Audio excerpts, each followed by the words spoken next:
Jakana na dulinga agwa kwa accident simanyi lwaki tiyafa. Museveni mugambe ti ebintu byakoze byonna yozezza n'ayanika mu ttaka talina kirungi kyakolese otya tata Suuli tuli ku live Bara amawulire naye bajja bbaya mukolo bwambega nammwe bajja bbaya.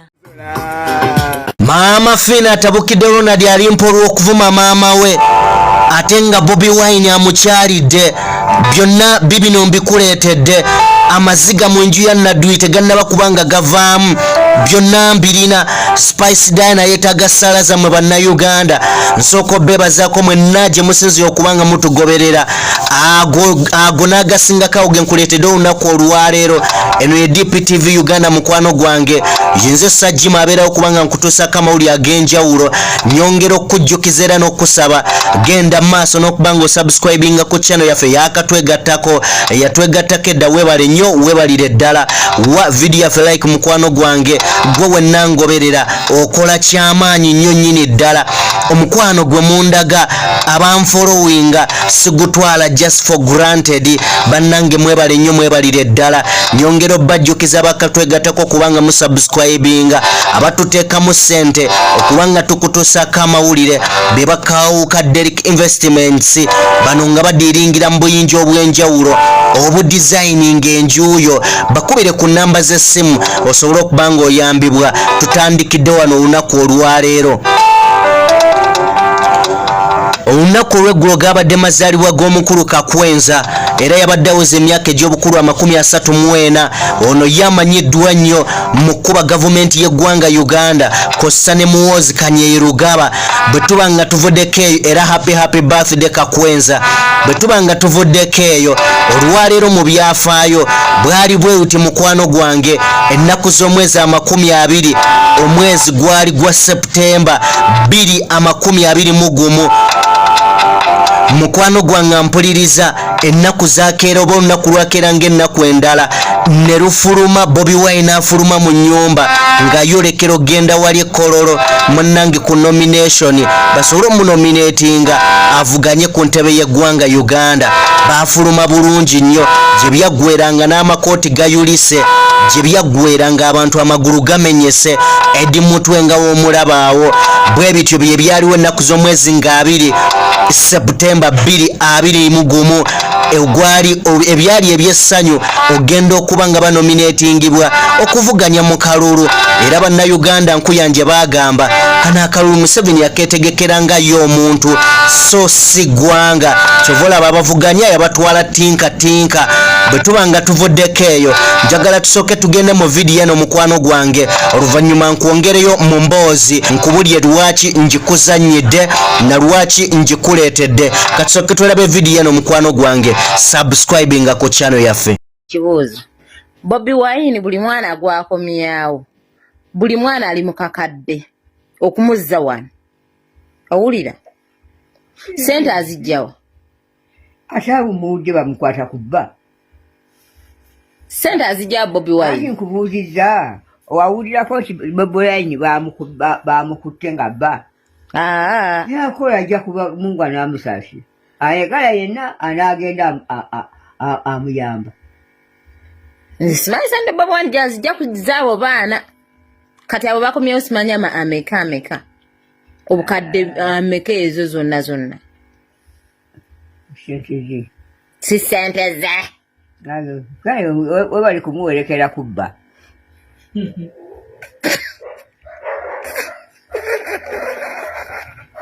kiki kye tulina okuyigira ku Bobi Wine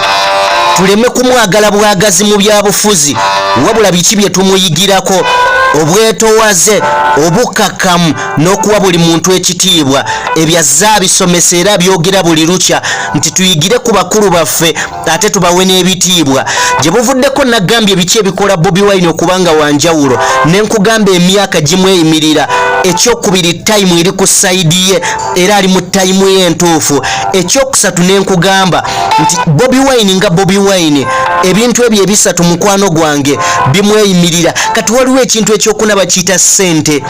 mane bw'oba nazo oba oliawo nazo zikuyambako naye mu byobufuzi bifugibwa biri ebisatu mukwano gwange sente zijja luvannyuma kyova olaba zikozesebwa ba dictator most time mu mawanga ago agalimu ba dictators be bakozesa sente naye no waliyo laaka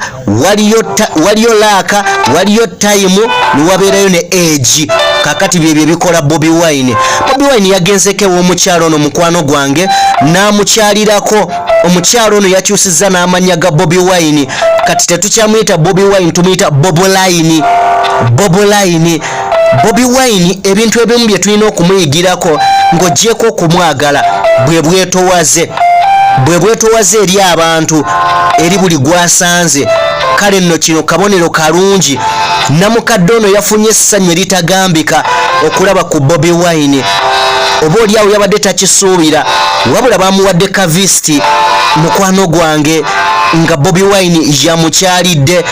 gwe kiki kyosobola okwogera ku Bobi Wine bw'obanga omulaba era omugoberera n'okumwagala ng'omwagala kiki ky'omuyigirako ng'oggyeko okumwagala obwagazi biki byakola n'ogamba nti weewaawo musajja wa njawulo genda mu comment section awo nteereyo obubaka away from that side mikwano gyange tugenda mu ggwanga lya Kenya mu ggwanga erya Kenya we wali kapo eya Diana Maruna omukyalo ono nga mukyala wa Bahati muyimbi Bahati nkakasa mumumanyi bulungi nnyo bagenze maaso n'okubanga bawekaminga omwana waabwe so basobodde okuba nga bazaala so congratulations Bahati ne mukyalawo ayitibwa Diana yes mwebale nnyo mwebalire ddala okubanga mukikwasaganyiza ne mukama okubabeererawo ne mubanga musobodde okubanga mufuna ezzadde kale congratulations bwe tubanga tuvuddeko eyo tugenda munnange mu ggwanga lya Argentina we wali Miss Argentina omukyala ayitibwa Mariana yes Mariana ne Miss Puerto Rico ayitibwa Fabiola Valentino abantu bano ababiri mukwano gwange lwaki mbakuleetedde babadde ebiseera ebiyise nga beekweka nga amawulire gabawandiikako nga bagge wabula Fina bamaze ne bavaayo ne bakakasa oluvannyuma lw'okuteekayo akatambi n'ebifaananyi ne bakakasa obufumbo bwabwe obugenda mu maaso wakati waabwe wabula ensi eno bwe tuba nga tuvuddeko eyo mu Argentina tugenda buterevu wa namukwaya Diana ye Spice Diana yeetaaga essaala zammwe bannayuganda olw'ensonga nti ekirwadde kyamusudde ku ttaka Spice Diana okusinziira ku Buzz Media egamba nti Spice Diana ono yaddusiddwa mu ddwaliro olunaku olwajjo munnange nga tali bulungi era okusinziira ku lipooti y'abasawo yategeezezza nti ekyamuleetedde obuzibu butawummula na kukola nnyo kale nno yeetaaga ennaku nga 5 ng'awummudde talina kyakola kyokka ate buno buzibu bwennyini olw'ensonga Spice Diana ku weekend kwennyini ayina sho gy'alina okubeeramu ekkata mu ngeri y'emu ennaku z'omwezi 7 ezo ayina sho gy'alina okubeeramu munnange mu London kale nno simanyi oba kinaamusobozesa bulungi nnyo yes ennaku z'omwezi 7 agenda kubeera London kati simanyi oba anaasobola okuba nga agenda mu maaso n'okupafominga oba anaaba ateredde bulungi naye nga twongere okuba nga ate munnange tumusabira Spice Diana wano omwezi gwakyuseemuko oyinza okugamba olaba February wabula yabadde nsobi bwe tuba nga tuvuddeko tugenda mu nju ya Nadduli eno amaziga tegannaba kubanga gakala jjukira Jakana Nadduli mutabani wa Nadduli yagenda dda ewa Ssenkaaba musajja wattu yafa wabula njagala kutegeeza accident gye yasooka okufuna ey'emmotoka yali ne muganda woono gw'olaba awo okutu ye teyasigaza ku accident teyasigaza kutu jjukira accident eyo yaviirako Jakana Nadduli okubanga agenda ku ddagala ate yali akyagenda mu maaso n'eddagala ab'ebyokwerinda security operatives mukwano gwange ne bagenda mu maaso n'okubanga bamuwamba okusinziira ku bigambo ebyaliwo ne ku muganda woono gwe tulaba atalina kutu agamba Jakana Nadduli yali muntu atalya bigambo bye era teyali muntu wankwe buli kintu yakyogeranga bw'ayagalanga era bwe kyalinga oba bwe yakirabanga agamba nti nno okulumanga gavumenti ya mwami Museveni n'ebikolwa ebibi ebigendera mu maaso omuli okulya enguzi, okuwamba abantu, okutta abantu n'okulinyirira eddembe ly'obuntu. Ebigambo bino bye byaviirako Muganda okuba ng'agenda mu maaso n'okufa. Kale nno oyo bw'atyo bw'ali, naye akyali awo akyajjanjaba mubiri, era twategeezebwako ebbanga eriise emabega awo nti tannaba kubanga atereera bulungi, newankubadde ate ye kaleekaleko ye tannaba kubanga agenda maaso n'okufa. Bwe tuba nga tuvuddeko omukwano gwange tugenda mu ggwanga lya America eri Donald Trump nagagga matama buutu, omusajja avuluze America n'akatagga. Donald Trump avuddeyo mukwano gwange n'akakasa nti agenda kukomawo kwesimbawo mukwano gwange, gano nno ge tukujjira ebweru, agenda kukomawo kwesimbawo ku ntebe y'eggwanga erya America Donald Trump, era we twogerera ateekateeka kuddamu kubanga akola campaign. Jjukira ewaabwe osooka kuyitaayita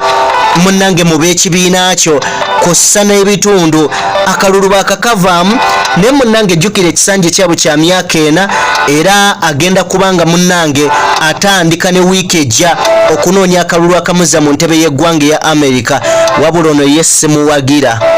mullo avuluza America n'akatagga. Away from that side mikwano gyange, ono ye yali Vice President Edward II.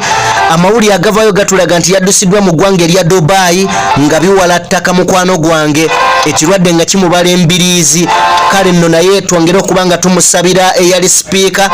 oba former Vice President Oweekitiibwa Edward Kiwanuka II. Mawulire si malungi, katwongere okubanga tumusabira naye asobole okubanga asimattuka ekirwadde ekigenda mu maaso n'okubanga kimubala embiriizi, akomewo ewaka nga ate mulamu bulungi.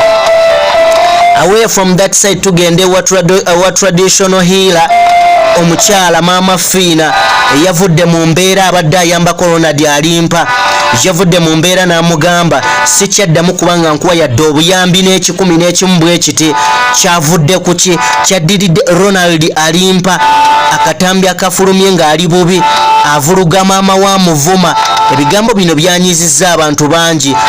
ababadde baagala alimpa, wabula bagenze mu maaso n'okuba nga bamuvaamu. Bino bye nkugamba nti buli obeera omwetowaze eri abazadde n'abakulu abakusinga, ebintu ebimu bigonda n'abantu bakulirirako babakwatirako sympathy. Olw'ekyo ne buli woova ku bakulu mukwano gwange oyinza okugwa obubi ennyo. Genda baterano mikwano gyange mbajjukiza okubanga musubscribinga channel yaffe. Ronald alimpa Maama Fina abadde ataddemu nnyo omukono. Mujjukira ne accident eyo we yabeererawo, yadduka zambwa mu ddwaliro asobole okubanga mutaasa. Mu kiseera kino alinga amuvuddeko. Ki ekiddako mu bulamu bw'alimpa? Ng'egibadde mikwano gye girabika nga gimuvuddemu, ababadde bamuyamba balabika nga bamuvuddemu. Empisa kintu kikulu mu buli mulimu, ne bw'oba w'amaanyi ng'oli sita nga toyina mpisa, akaseerako kajjako okugwa. Mukama abankuumire mwenna mubeere bulungi, mweraba.